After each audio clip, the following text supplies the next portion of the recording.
Okay, Shalom Aleichem and welcome to Machin Leira online smicha. As we are getting closer to Rosh Hashanah, and the minhag of Ashkenazim is that the week before Rosh Hashanah, at least 4 days before Rosh Hashanah, we start saying Selichos. So what is our approach during Selichos? How do we prepare ourselves even better as we get closer to Rosh Hashanah? So I want to start off with a saying from Rabbi Yisrael Salanter. Rabbi Yisrael Salanter said a beautiful saying. He said, a mensch, I'll first say it in the Yiddish and then I'll translate it. A mensch darf tun. A person has to do. Und nit noch tun. And it's not good just to copy. You have to do, not necessarily just copy. A mensch darf tun. A person has to do. Und nicht uptun. At the same time, he has to do, but not get it done or over. He has to do it and not, okay, I want to get it done. And the third thing he says, a mensch darf tun und nit öftun. A person has to do what is expected from him to do and not necessarily worry about the accomplishment, what I accomplished, the öftun. So those are the three things. This is applicable everywhere. There's applicable for everything that the Torah tells us to do. Just get it done, meaning do it, and don't do it as if it's a yoke on your head and I can't wait till it's over. Don't do it to copy others. Don't do it in a stressful manner. When you prepare yourself, then everything is right and everything is juicy. Everything has a rhyme and reason. So let's talk a little about the preparation for Rosh Hashanah. And there's a vart that it says in Chassidish Svarim, the Gemara tells us, Kol man da'avid rachmana l'tav avid, that everything Hashem does in this world is for the good. Well, there's a Chassidish interpretation, Kol man da'avid rachmana, whatever Hashem does in this world is l'tav avid, is to bring us back to do good. In other words, even if a person strayed off and a person stumbled, sometimes we are tested and we don't always pass the test. But we are constantly given opportunities and sent messages how Hashem sends us the tube, the life vest, how to be able to return and come back. So this is what Selichos is all about. I want to speak about one beautiful pasuk that we keep on saying in Selichos, and there's a beautiful interpretation, hezber, for this pasuk. We say in Selichos, Hashem, kedalim ucheroshim defaknu d'lasecha. We approach you when we're praying for the Selichos.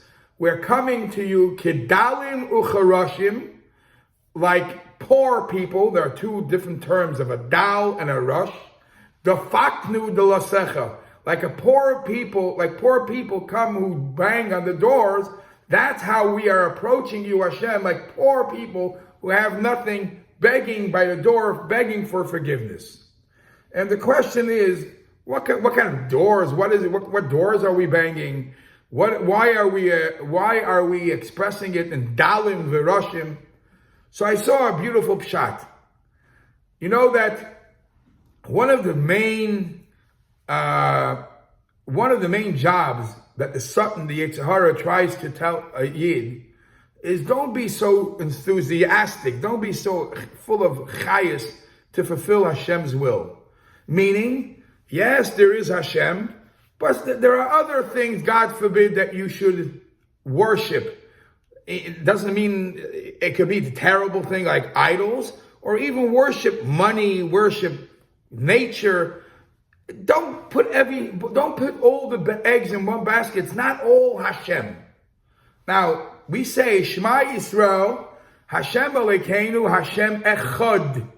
We say that Hashem is one and one and only. There's nothing else but Hashem. The word Echad finishes off with a big Dalid. And we pronounce it very clear to make sure Echad, that we identify and we proclaim Hashem as the one and only. it doesn't take too much, God forbid, to slip and to also allow another leadership, God forbid, another give over some of your devotion to something else, God forbid, but Hashem. How much does it take? Echad means one. The difference between the Dalid and a Reish is a Dalid has a longer line on the top. The Reish doesn't go complete a line, and the top right starts turning down. So there's a little schmitchik.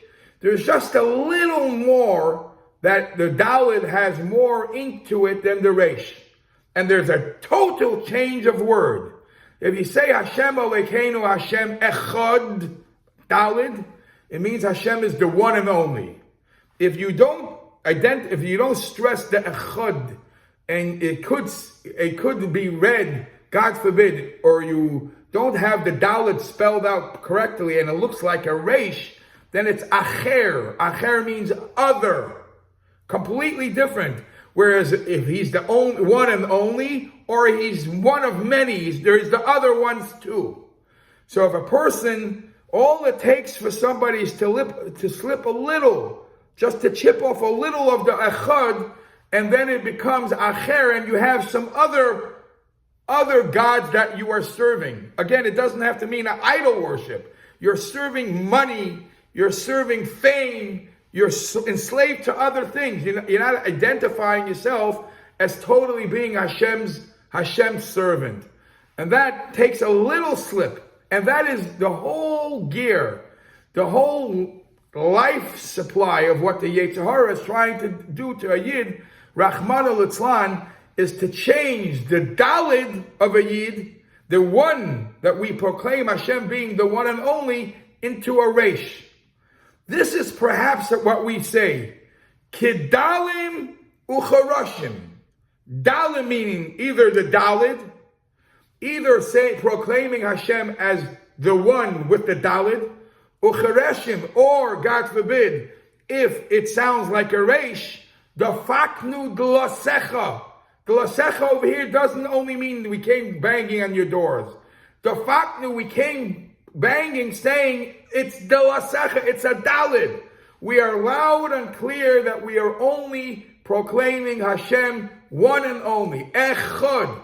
It's not a question whether it's a Dalim, it's a Dalid, or Reish, it's Echad or Acher. Dafaknu, we came banging. We came committed that it's a Dalasecha, it's a Dalid, it's Hashem Echad. And when a Yid comes with that commitment, all doors get open for him. There is a story of a king who had a close friend, a close general, and most of the life they were very close, and the general did only good things for the king, and he had a lot of position, honor, fame. But one time the general slipped and he did something very rebellious against the king. And the ruling came out against this general that he has to get harshly punished. I think it was even a death penalty. And they offered him his last wish. And he said he would like to speak to the king. They couldn't give him so much chance to speak to the king. And he was thinking to himself, give me just one moment. I don't have to give a long speech. I need one moment to appear in front of the king. So they gave him that one moment. He comes in front of the king and he just opens his vest. He opens his shirt. And what you see under the shirt is, this is a general that fought many wars. And you saw how he had bullet holes or stab marks from the many wars that he's fought on behalf of the king. And on his behalf, he went on Mesiras Nefesh for the king. And when the king saw all those marks on the body of the general, he had Rachmanis on him and gave him another chance, and he saved him. This is what we say to Hashem. Hashem, Yidden are in Golus now for thousands of years. We're being beaten, we're being persecuted, we're being clapped. Every Yid just opens his shirt, shows shows the suffering that we go through as being Hashem's people. Just show that to Hashem. If you show that to Him in a very genuine way, He saves you from any, God forbid, any negative, and He signs and seals every yid for a ksiva v'chasima teva.